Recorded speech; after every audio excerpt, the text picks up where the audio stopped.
तो आज का हमारा विषय है एक बहुत ही शानदार लेख, the compassion and calibre of Santaji Ghorpade, जिसे लिखा है मंगेश बनीबाई काशीराम रिपाल जी ने। और हमारा मकसद 1695 के उस ऐतिहासिक घटनाक्रम का गहराई से विश्लेषण करना है, जहां एक महान सेनापति ने दुश्मन को सिर्फ हराया ही नहीं, बल्कि इंसानियत की एक ऐसी मिसाल कायम की जो आज भी रेलेवेंट है।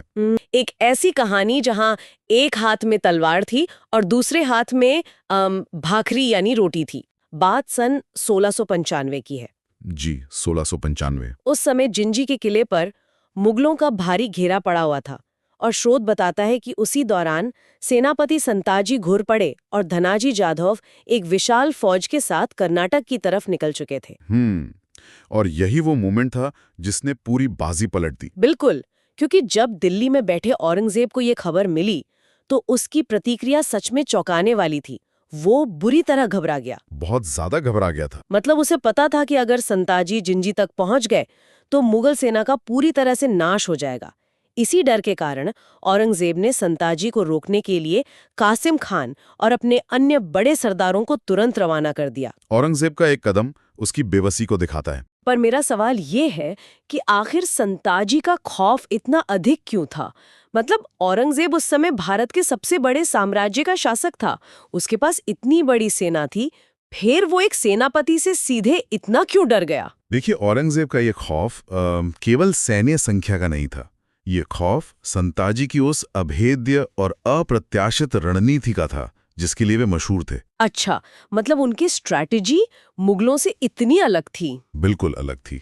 मुगल सेना एक जगरनॉट की तरह थी, मतलब बहुत विशाल, ताकतवर, लेकिन चलने में बेहद धीमी। उनके शिविर चलते फिरते शहरों जैसे होते थे। हाँ, मैंने पढ़ा है कि उनके साथ पूरे बाजार और परिवार भी चलते थे। एकदम सही। लेकिन दूसरी तरफ संताजी घोरपड़े की ताकत सेना की संख्या नहीं, बल्कि उनकी मोबिलिटी थी, उनकी गति। औरंगजेब को ये अच्छे से पता था कि अगर संताजी जिंजी पहुंच गए तो वो मुगलों की उस धीमी सेना को बाहर से घेर कर उनकी सप्लाई लाइन पूरी तरह काट देंगे। संताजी पलक झपकते ही मुगल सेना के आकार को ही उनकी सबसे बड़ी कमजोरी में बदल सकते थे। क्या बात है।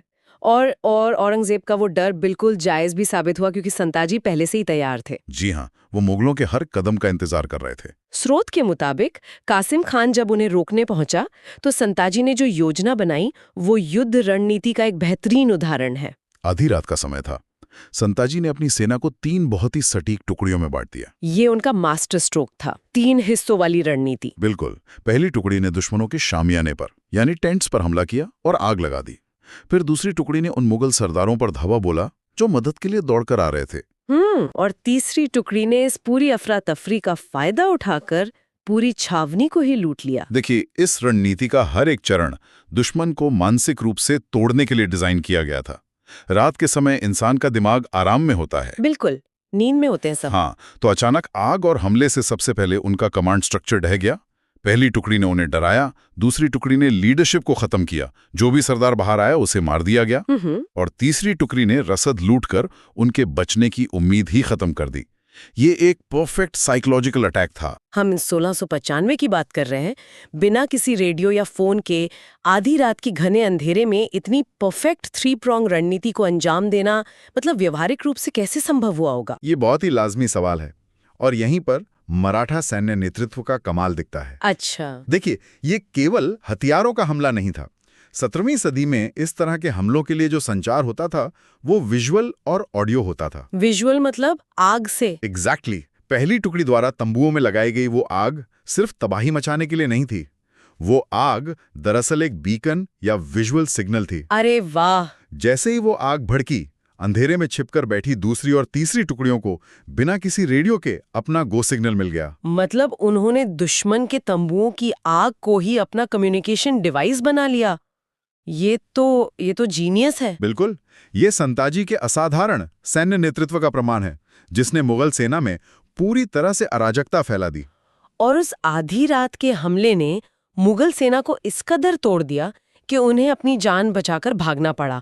और स्रोत बताता है कि यहीं से इस घटना का सबसे खौफनाक और मनोवैज्ञानिक हिस्सा शुरू होता है। जी, डोडेरी किले वाला हिस्सा। हाँ, घबराई हुई मुगल सेना भागते भागते डोडेरी किले की तरफ पहुंची, लेकिन किले के किलेदार ने मराठों के खौफ से दरवाजे पहले ही बंद कर दिए थे। जो कि एक बहुत बड़ी विडंबना है। किले सुरक्षा के लिए होते हैं, पर यहाँ वही किला उनके लिए जाल बन गया। बिल्कुल। किसी तरह मुगल सेना जबरदस्ती अंदर तो पहुंच गई, लेकिन अंदर अन्न यानी खाना पूरी तरह खत्म हो चुका था। एक दाना नहीं था वहां। सोचिए, बाहर से मराठों का कड़ा घेरा था और अंदर खाने का एक दाना नहीं। पूरे 4 दिन तक मुगल सैनिक भूखमरी से तड़पते रहे। सीज वॉरफेयर यानी घेराबंदी का ये सबसे चरम रूप होता है। और इसी भयानक स्थिति और बाहर खड़े संताजी के खौफ से हारकर अंततः मुगल सरदार कासिम खान ने जहर पीकर आत्महत्या कर ली। मतलब ये सीज वॉरफेयर की एक्सट्रीम स्थिति है। एक विशाल सेना का सरदार किसी दुश्मन की तलवार से नहीं, बल्कि भूख, बेबसी और खौफ के आगे टूटकर अपनी जान ले लेता है। बिल्कुल। और स्रोत के अनुसार ये कोई साधारण हार नहीं थी। ये संताजी की रणनीति का वो गहरा घाव था जिसने दुश्मन के मनोबल को पूरी तरह कुचल दिया था। कासिम खान की मौत सिर्फ एक व्यक्ति की मौत नहीं थी, वो मुगल सेना की विल पावर की मौत थी। इसी का परिणाम था कि वहां फंसे दूसरे सरदार खानाजाद खान को अंततः घुटने टेकने पड़े और समर्पण करना पड़ा।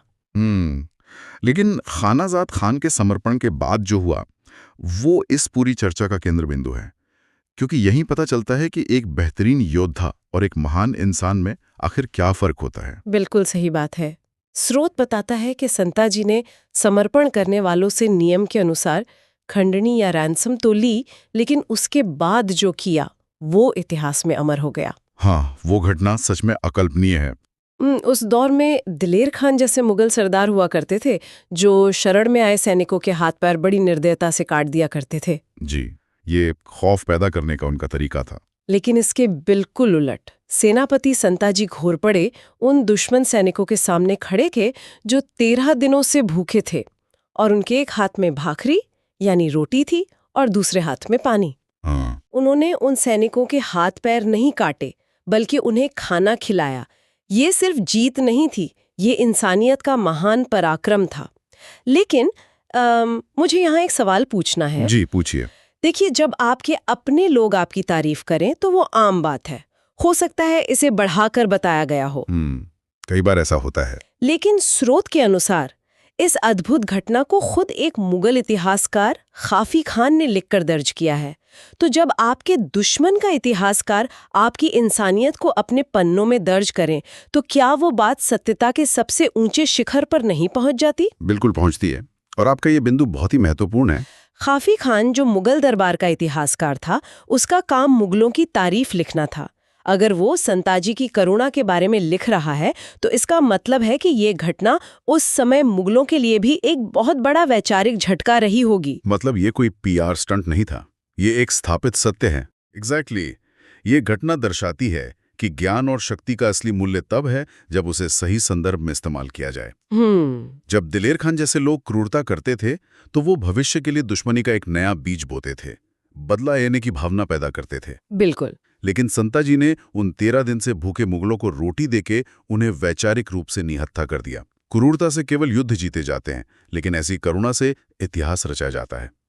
जो सैनिक संताजी के हाथ से रोटी खा के गया होगा, वो जिंदगी में कभी मराठों के खिलाफ तलवार नहीं उठा पाया होगा। क्या बात है! ये नजरिया तो पूरी तस्वीर ही बदल देता है। मतलब उन्होंने तलवार से युद्ध जीता, लेकिन रोटी से उनकी आत्मा ही जीत ली। एकदम सही। तो इस गहरी चर्चा के मुख्य बिंदुओं को अगर हम समेटें, तो हमने देखा कि कैसे संताजी घोरपड़े ने 1695 में अपनी बेजोड़ आधी रात की रणनीति से औरंगजेब की सेना को पस्त किया। बिल्कुल। कैसे उन्होंने डोडेरी किले की घेराबंदी कर कासिम खान को आत्महत्या के लिए मजबूर किया। लेकिन सबसे महत्वपूर्ण बात, विजय के बाद क्रूरता की जगह 13 दिन से भूखे दुश्मनों को रोटी और पानी देकर इंसानियत का सबसे बड़ा उदाहरण पेश किया। और ये उदाहरण आज के समय में भी उतना ही प्रासंगिक है।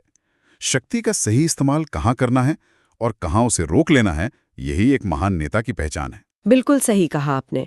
और इसी के साथ हम आज की इस चर्चा का समापन करते हैं।